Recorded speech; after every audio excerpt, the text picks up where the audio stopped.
안녕하세요. 이 시간 영상은 어제 고용노동부에서 중대재해처벌법 해설 책자를 만들어 발간하기 때문에 그에 즈음하여 제작한 것입니다.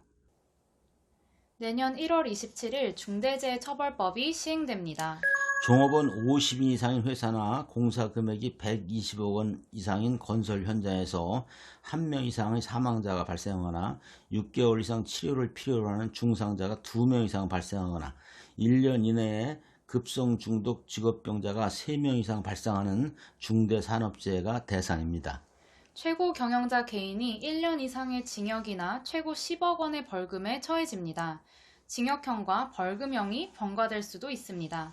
또한 회사는 별도로 최고 50억 원의 벌금을 내야 합니다. 이에 더하여 중대산업재해로 손해를 입은 사람에게 최고 경영자 회사는 연대에서 손해액의 최대 5배에 달하는 징벌적 손해배상 책임을 져야 합니다. 이상이 중대재해처벌법의 요지였습니다. 이 법에 대해서 일부 대기업에서는 최고 경영자가 처벌받을 것을 두려워한 나머지 그동안 두지 않았던 최고 안전 책임자 CSO를 새로 둔다든지 대규모 로펌에 컨설팅을 의뢰한다든지 등으로 큰 돈을 쓰고 있다고 합니다. 올해 1월에 제정된 이 법은 입법 전부터 그리고 시행을 목전에 두고 있는 지금까지 논란이 많습니다. 그 논란의 핵심은 두 가지입니다.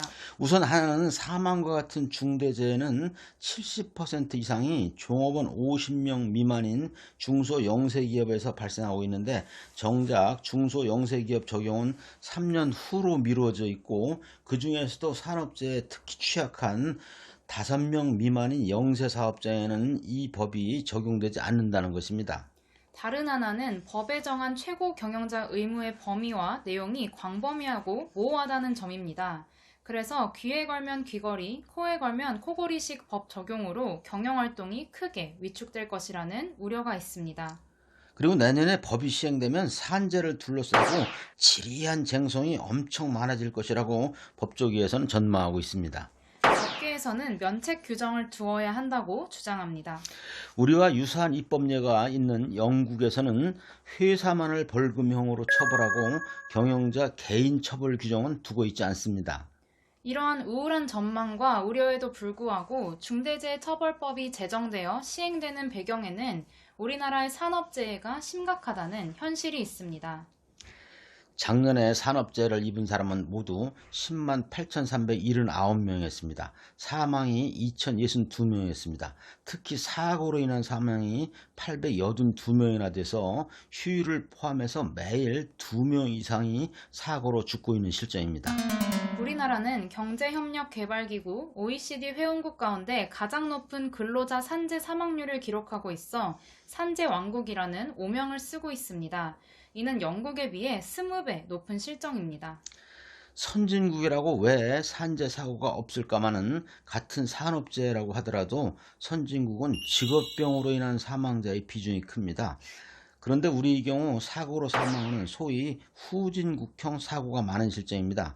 경제 규모가 세계 10위권인 나라라서 창피합니다. 더군다나 2018년 대통령부터 나서서 국민 생명 지키기 3대 프로젝트라고 하여 교통사고, 자살, 산재로 인한 사망자를 2022년까지 절반으로 줄이겠다고 공언했습니다.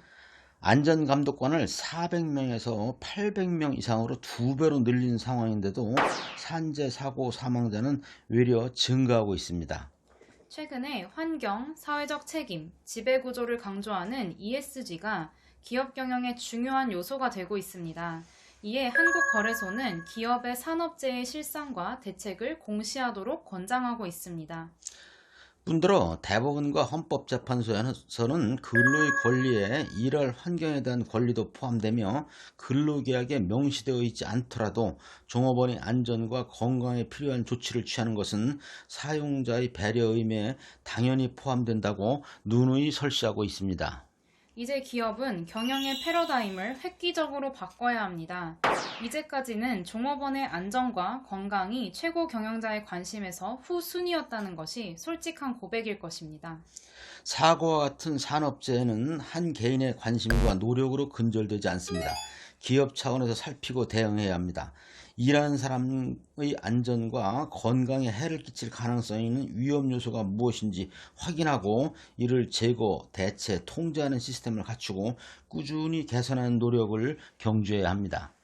무엇보다도 중대재해처벌법에 따른 처벌의 요건으로서 최고 경영자의 의무로 규정된 의무 14가지는 이번에 새롭게 생겨난 것이 아닙니다. 모두 산업안전보건법에 회사의 책무로 정해져 있던 것을 중대재해처벌법에서 최고 경영자의 의무로 특정한 것에 지나지 않습니다. 중대재해처벌법에 대비한답시고 새삼스럽게 최고안전 책임자를 채용하느라고 혹은 로펌의 컨설팅을 의뢰한답시고 공연히 큰 돈을 쓸 필요가 없는 것입니다. 종업원의 안전이 기업 경쟁력의 기본이라는 자세로 안전문화가 자리 잡도록 최고 경영자가 솔선하여 노력한다면 중대재해처벌법에 의해 처벌받을 일도 없고 법을 두려워하지 않아도 될 것입니다. 최근에 뉴스를 보니까 더불어민주당 어떤 국회의원이 건설안전특별법이라는 법안을 발의해서 당에서 곧 법안 심사를 할 모양입니다. 이런 뉴스를 보고 느껴지는 게 나라가 입법 만능주로 흘러가는 게 아닌가 걱정이 듭니다. 국토교통부와 협의해서 6월에 발의했다는 건설안전특별법안은 안전관리 소홀로 건설공사에서 사망자가 생기면 발주자, 시공자, 하도급업자, 감리업자 등을 7년 이하 징역 또는 1억 원 이하 벌금에 처하게 되어 있습니다. 법인에도 1년 이하 영업정지나 연 매출액 3% 이하의 과징금이 부과됩니다. 이미 작년 1월부터 시행 중인 개정된 산업안전보건법 그러니까 김용균법은 산재 사망 때 책임자를 7년 이하의 징역이나 1억 원 이하의 벌금, 법인은 10억 원 이하의 벌금에 처합니다. 내년부터 시행하는 중대재해처벌법의 경우 경영 책임자에게 1년 이상의 징역이나 10억 원 이하의 벌금, 법인에는 50억 원 이하의 벌금을 부과합니다. 이미 산재 사망 사고에 기업인 처벌을 강화해놓고 제대로 정착되기도 전에 새로운 법을 만든다는 것입니다. 법을 만드는 사람들이나 집행하는 분들은 알아야 할 것입니다. 산재 사고는 법이 없어 발생하는 것이 아닙니다.